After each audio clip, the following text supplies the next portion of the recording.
4 सत्ताधारी आमदारांचा जरांगेंच्या आंदोलनाला पाठिंबा। विरोधी पक्षाच्या 3 खासदारांचं आणि 2 आमदारांचं सुद्धा जरांगेंना समर्थन। आम्ही प्रत्येक वर्षी दर्शनाला येतो, यावर्षी राज ठाकरेंकडे काही नवीन लोक पाहिले। कुटुंब एकत्र येत असल्यास चांगली गोष्ट। राज ठाकरेंच्या घरी बाप्पाच्या दर्शनानंतर मुख्यमंत्री शिंदेंचा टोला।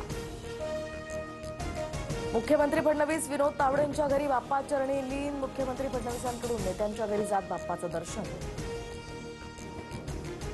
कमलाकर जामसांडेकर हत्या प्रकरणात अरुण गवळीला जामीन। 18 वर्षांनंतर सुप्रीम कोर्टाकडून अरुण गवळीला जामीन मंजूर।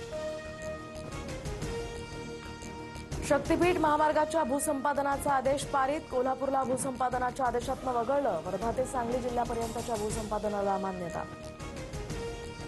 इंग्रजी शिकलो म्हणून माझ्या हिंदुत्वात काहीही फरक पडला नाही। प्रत्येक भाषेत एक चांगली परंपरा, मग भाषा शिकायला अडचण काय?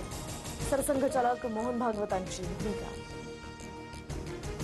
लालबागच्या राजाच्या दानपेटीतून पहिल्या दिवशी 46 लाखांची रोख रक्कम जमा। राजाच्या चरणी अमेरिकन डॉलर्सचा हार आणि सोन्या चांदीच्या दागिन्यांचं कोट्यवधींचं दानर्पण। नांदेड जिल्ह्यात ढगफुटी सदृश पाऊस। मुखेड तालुक्यातल्या लेंडी धरणातनं विसर्ग। नदीकाठच्या गावांना सतर्कतेचा इशारा। हसनाळ आणि रावणगावमधील घरांचंही मोठं नुकसान। भंडारामध्ये मुसळधार पाऊस। लाखनीतील समर्थ शाळा जलमय। शाळा परिसरात पाणी साचल्यामुळे विद्यार्थ्यांना सुट्टी।